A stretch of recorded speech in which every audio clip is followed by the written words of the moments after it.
This was a last minute thing. Came to do a brake job on a Toyota Tundra, a 2019, but it applies to just about every Toyota Tundra or anything with a similar brake setup. I figured I'd just make a quick one for those of you that want to know what I've learned or how I've gone about it. Again, my favorite pliers. You got this little spring here. I'll pull one out first. Okay, that one didn't matter. But now, I don't have my little hammer right now, so I'm just going to get this little pry bar. Smack this sucker back.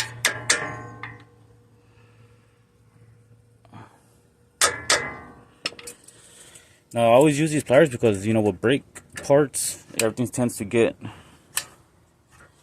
dry and stick because it's so dry. So if you want to pull it out with your hand, that's fine. I like to use the pliers. Now, when I first would do these, my dumbass would always pull out the brake pads first. But what I've learned with my little pry bar here, keep the brake pads in there. And the little bit of space you have between the rotor, let's see, between the rotor and the pad, just start working. Okay, this one's gonna need maybe this screwdriver, then it's a little bit thinner, but just work it in there. Start pushing the pistons back, because on this setup, what I've always seen, you take out the pad like you do any other brake system, and since these have 4 pistons, 2 on each side, that's what these humps are, you can push these pistons back, but then these start pushing out. Then you're gonna push those back, and these start pushing out. So that was a stupid thing I would always do. So I keep the brake pads in there now. Let's see. Maybe I should have kept the pins in there too, but I don't care about that right now. Because then I could just pull them out and just apply pressure.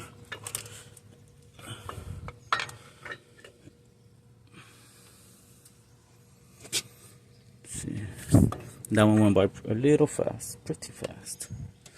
Now, if you do the same over here, of course, these pistons are going to push out. So, you know what, I'll probably just keep this one in here because of the tight space. I know it's gonna move. Hopefully, I'm trying to do this with one hand. Like I said, it was the last second video. And now we're gonna start on this side. Do the exact same thing.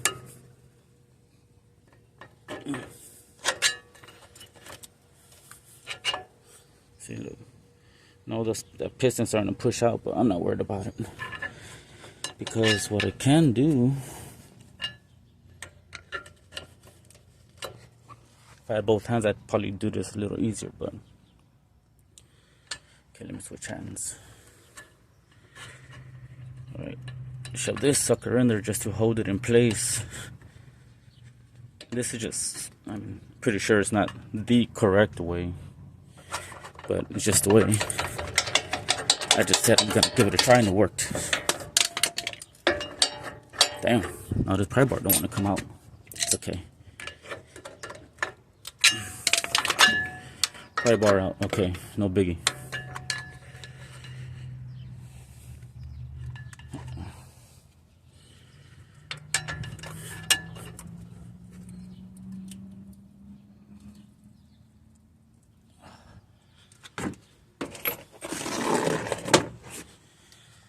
There's the brake fluid.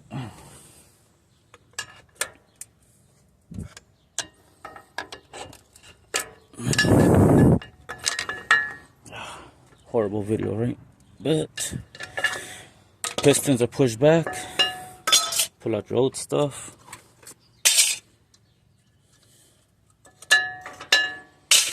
And that's the reason for this video. Now, besides the cleanup, which I really don't know what the hell they used on here. It looks like some kind of anti-seize maybe. Some copper. Look, I don't like that stuff. So for that, I'm gonna use the nylon brush and some brake cleaner.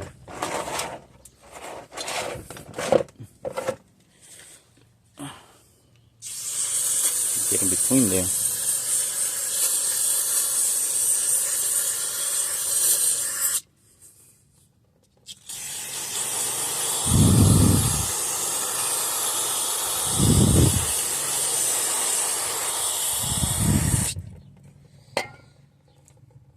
Now, I don't know if you guys want to do this, but I'm going to reuse this little spring deal from the other side. Just kind of get this stuff out of there. Look at that.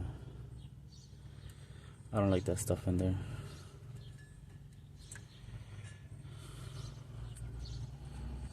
Just like anything else, follow it around. Try not to tear up your boot.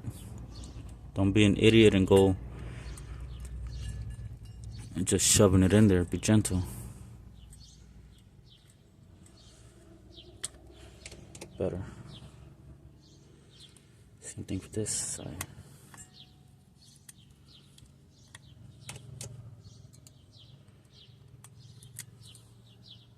Alright, got it all cleaned up. Better than what it was before.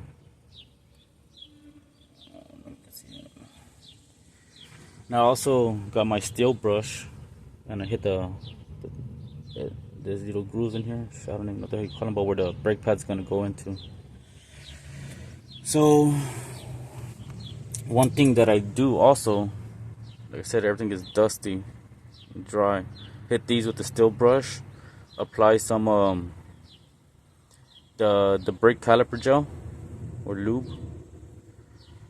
and also in the back of the new pad put some gel in the back.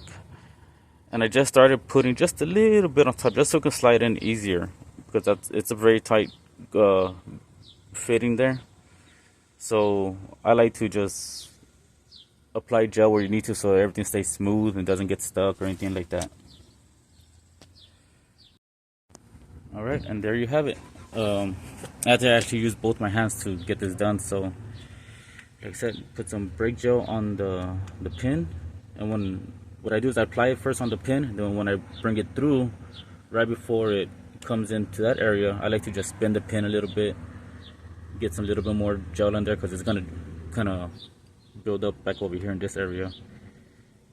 Just push it on through. Do the same thing with the bottom one, and you're all good.